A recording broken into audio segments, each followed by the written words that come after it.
it is the end or nearing the end of the financial year. That also means that a lot of companies sign agreements for order wins as well. And one such is PSP Projects. It's in focus after winning a 120 crore rupee construction shed order in Gujarat. PS Patel, who's the CMD of the company, joins in now. Thanks a lot, Mr. Patel, for joining in.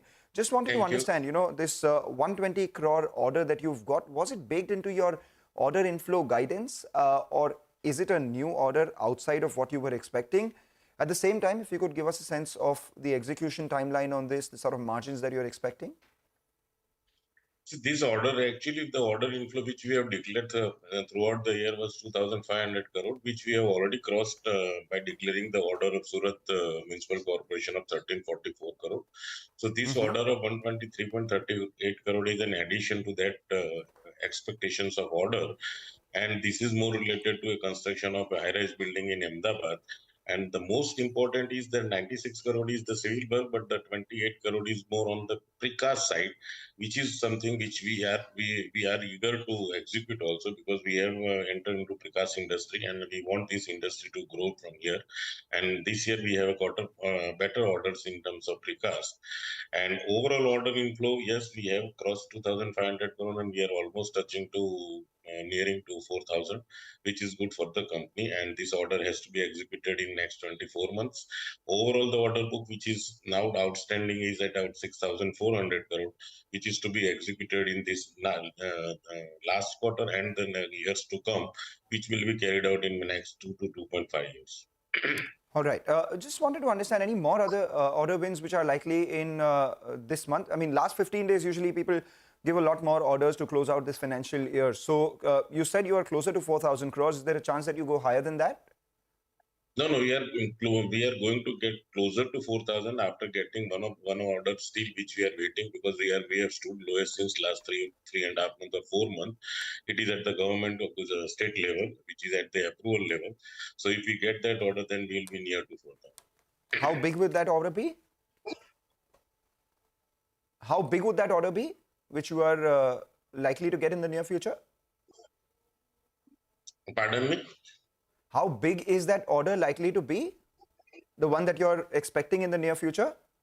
Yeah. It has to be given before March end, if it is to be given, because we have stood lowest since last 3.5 months, but it is at the approval level. Just because of the election, things got delayed.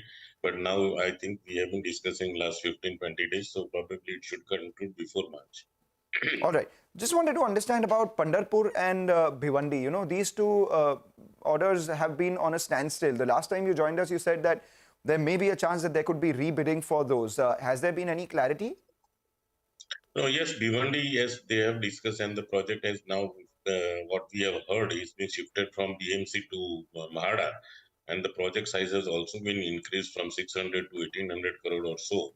So that will come soon, but probably now I feel that it should come after March. And about Pandharpur, yes, that order is still standstill, and we have given court notice for arbitration because of a 17 crore is been not paid till now. And in Bhiwandi, yes, things have already been closed. We have been awarded arbitration, and arbitration proceedings have already started. But whatever the expense which we have incurred is already been considered in the books. So now the only question is about Pandharpur. If we get arbitration for that also, then both the projects, low-moving projects, will be closed from our end. All right. The 6,400 crore order win that you spoke about, can you tell us how many of those orders were legacy low margin orders, and how many of them are high margin orders? When does the company get rid of its low margin orders? See, as such, it's not about low margin. The bidding criteria at the company level remains the same. We always expect an EBITDA level of 11 and 12%, and that makes the cost plus percentage criteria as what we have been quoting till now. And this is a 6 to 7 years of journey now, where we have been able to perform at 11 and 12%. So as such, there is no low margin project, but some of the projects may be hit by some of the escalation in prices, where like in UP, like these orders were given just before Corona, just after Corona, and the prices went little bit high. So there the margins can be hit by 1.5%. But overall, there is no such projects as we can say from first day that is a low margin project. So let's wrap this conversation up then. Mr. Patel, with reiterating some of the numbers earlier, you had given the FY23 revenue guidance of 2,100 crores, which was trimmed from 2,200 crores, and FY24 you believed would grow about 25% higher than that, so that comes up to around 2,700 odd crores. Would you stand by these numbers, and also at the same time, what kind of margins should we work with for FY23 and 24? Yeah, we stand by that figure still now, and the margins which we always been telling and always try to achieve that, and that will remain within the range of 11-12%. That's our guidance.